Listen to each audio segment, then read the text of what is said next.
You feel it before you can name it. A heaviness behind the eyes, a throat that scratches when you swallow, a body that suddenly wants nothing but to lie still on the ground and stop. For you, this is an inconvenience. You take a pill. You call in sick. You wait it out on a couch with something warm to drink. For your ancestors, this was something else entirely. This was one of the most dangerous moments of their lives. For roughly 300,000 years, every human who ever got sick faced that moment without hospitals, without antibiotics, without any of the infrastructure we now take for granted. And yet here you are, descended from every single one of them who survived. So what did they actually do? The answer is stranger, more sophisticated, and more human than you might expect. Let's start with what getting sick actually meant in a world without germ theory. Your ancestors had no concept of bacteria, no understanding of viruses. When someone in the group fell ill, the cause was invisible, and invisible causes demand visible explanations. Across dozens of hunter-gatherer societies studied by anthropologists, illness was almost universally understood as something that happened to you, not just in you. A broken relationship, an angered spirit, a taboo violated. This wasn't ignorance. It was pattern recognition applied to a world where social and environmental stress genuinely did correlate with physical decline. They weren't wrong that something had gone wrong. They just located the source differently than we do now. This is where the shaman enters.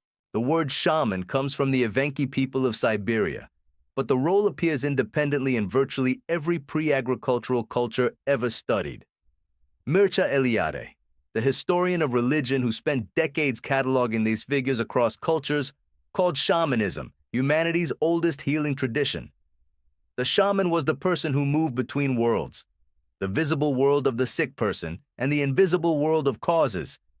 They diagnosed, they negotiated, they performed, and buried inside those performances were things that actually worked. Consider plants. Your ancestors spent hundreds of thousands of years in intimate contact with their environment. They watched what animals ate when they were wounded. They noticed which leaves reduced swelling, which roots stopped bleeding, which barks brought a fever down. This wasn't accidental. Ethnobotanist Paul Allen Cox, who spent years documenting traditional plant medicine in Samoa and across indigenous communities, found that a remarkable proportion of plants used medicinally in hunter-gatherer societies contain active compounds that modern pharmacology has since confirmed are genuinely effective. Willow bark, used across multiple ancient cultures to reduce fever and pain, contains salicin, the chemical precursor to aspirin. Artemisia plants, used in traditional Chinese and African medicine for thousands of years, contain artemisinin, now the frontline treatment for malaria. Your ancestors were doing empirical medicine. They just didn't call it that. But medicine was only part of what happened when someone got sick. The other part was something modern healthcare is only now beginning to take seriously again: the social response. When a member of a hunter-gatherer band fell ill, the group reorganized around them. Archaeological evidence from sites like Shanidar Cave in northern Iraq, where a Neanderthal was found buried with what appear to be medicinal flowers, and whose skeleton showed healed injuries so severe he could not have survived without sustained care from others, suggests that tending to the sick is not a recent development. It is ancient. It may be one of the defining features of what makes us human. Paleoanthropologist Penny Spickens at the University of York has argued that compassionate care for the sick and injured appears in the archaeological record far earlier than we once assumed. Individuals with debilitating conditions, club feet, severe arthritis, missing limbs, survived into adulthood in prehistoric communities. That doesn't happen without sustained help. Someone carried water. Someone brought food. Someone sat with them through the night. So picture the scene. Someone in your band of 20 or 30 people wakes up burning with fever. Their breathing is shallow. They can't keep food down. The group doesn't scatter.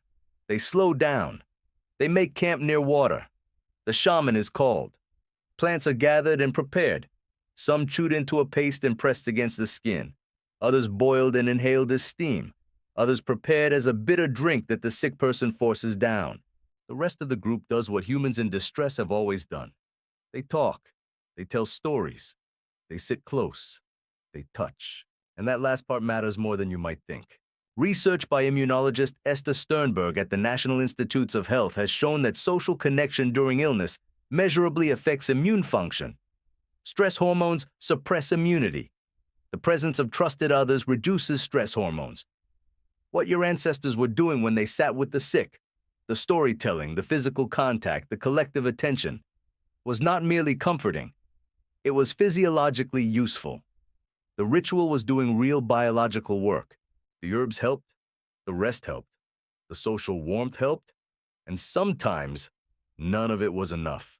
Because the hard truth about getting sick in the ancient world is that many people didn't survive it. Not because your ancestors were less intelligent or less caring, but because the pathogens were real and the tools were limited. Children died young.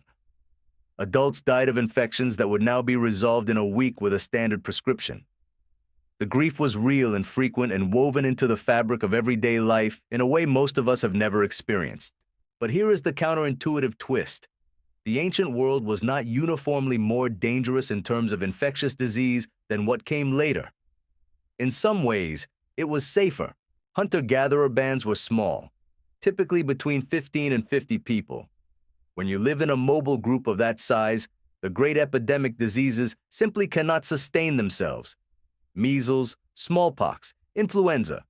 These require a critical mass of susceptible hosts to keep circulating. In a group of 30 people moving across a landscape, a pathogen that swept through would burn itself out quickly, infecting everyone and leaving survivors immune, then moving on. It was agriculture that changed everything. When humans settled into dense permanent villages 10,000 years ago, living alongside domesticated animals, storing grain that attracted rodents, drinking from shared water sources, the conditions for epidemic disease were born. The great plagues of history are not ancient. They are recent. They are the price of civilization. Your body carries traces of that history. The immune system you were born with, complex, layered, capable of recognizing and fighting pathogens it has never encountered before, was shaped by millions of years of exactly this. The fever that makes you miserable is your body doing something ancient and intentional, raising its internal temperature to a point where many bacteria and viruses struggle to replicate.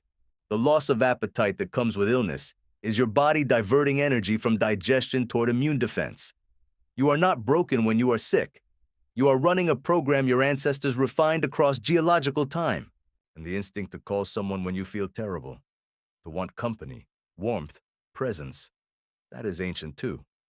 That is the same impulse that reorganized the hunter-gatherer band around a sick member 50,000 years ago.